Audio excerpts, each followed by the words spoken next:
Question, parce que j'ai Ça. une grande habitude. Yeah. Bon, vous êtes qui et vous faites...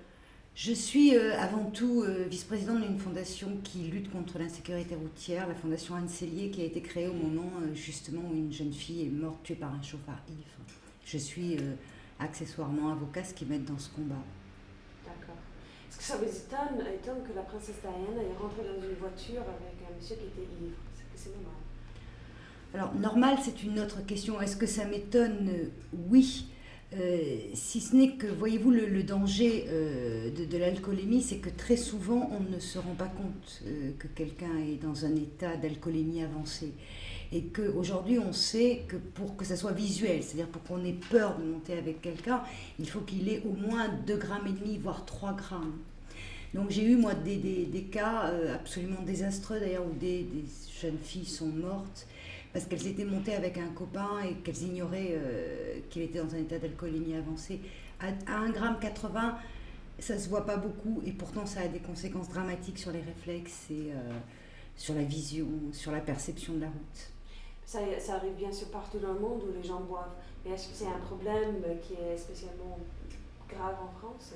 Alors, j'ai envie de vous dire, je ne crois pas que ça arrive partout dans le monde, parce qu'on voit qu'aux États-Unis et en Grande-Bretagne, la mort sur la route est infiniment plus faible qu'en France, qu'en Italie, qu'en Espagne.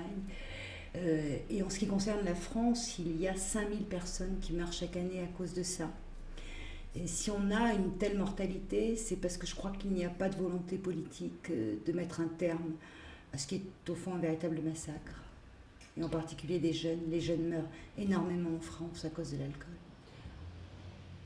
On parle des fois des gens qui ne connaissaient pas en fait de M. Paul en tant que quelqu'un, un Français macho qui aimait bien boire et qui ne voyait pas d'inconvénience à conduire ensuite.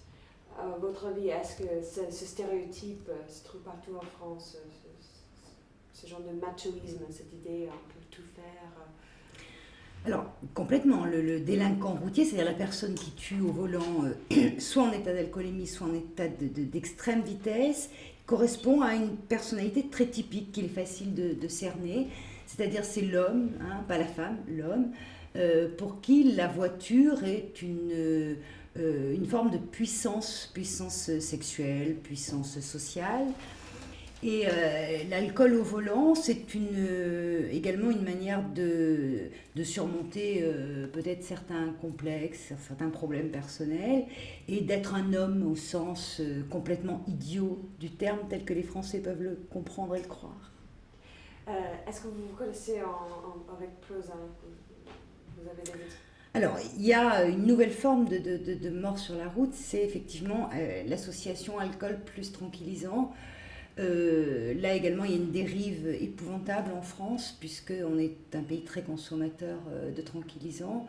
Et il n'y a pas une législation adaptée à la conduite sous tranquillisant. Elle est à l'étude et je crois qu'il est urgent que la France la fasse voter. Y a-t-il d'autres pays qui ont voté un loi pareil? Écoutez, encore une fois, en tant que militante de cette cause, je pense que ça existe en Grande-Bretagne. Et ça ne m'étonnerait pas que ça existe aux États-Unis. C'est vraiment les deux pays qui sont le phare dans ce domaine et j'aimerais énormément qu'on leur ressemble. D'accord. J'ai encore deux questions vite fait, ça augmente toujours. Est-ce que vous avez quelques chiffres? Vous m'avez dit il y a 2 minutes, il y a 5000 personnes qui meurent. Pouvez-vous me faire une phrase complète avec quelques exemples des meurtres? D'accord.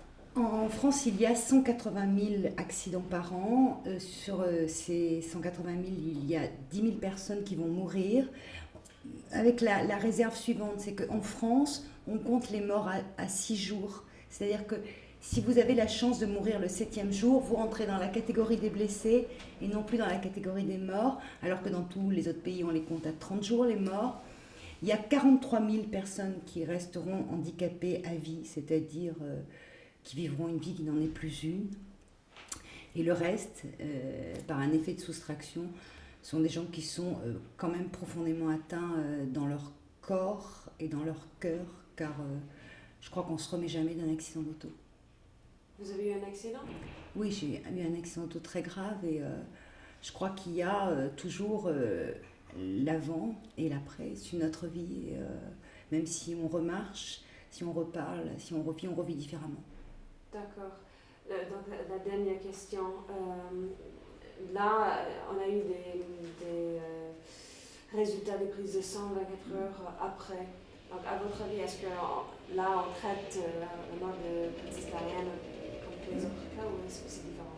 Non, alors, c'est complètement différent et que Dieu fasse que la mort de la princesse de Galles soit le départ d'une grande politique pénale efficace en matière d'accident de la route.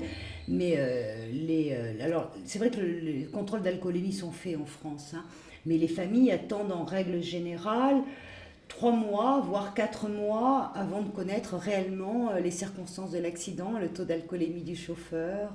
Et quand je dis 4 mois, il y a des familles qui attendent quelquefois 6 mois. Pourquoi est-ce qu'on fait 4 essais?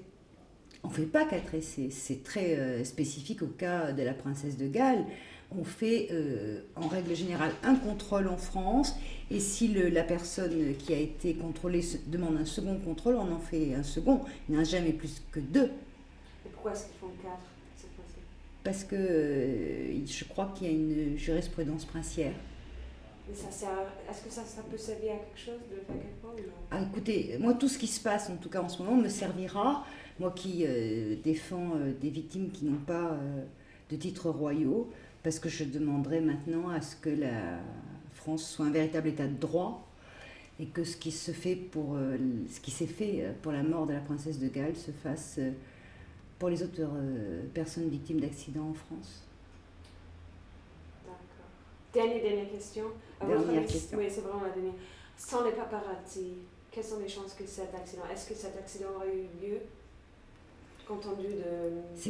C'est extrêmement difficile de répondre à une question pareille. La seule chose que je peux vous dire, c'est que on connaît statistiquement, scientifiquement, les conséquences de l'alcool sur les accidents de la route, c'est-à-dire diminution du temps de réaction, diminution de la visibilité, diminution des réflexes.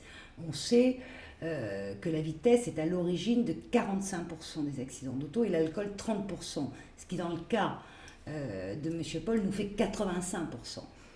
Donc il reste 15% pour les paparazzi, mais il multipliait malheureusement les chances de se tuer au volant et de tuer les autres.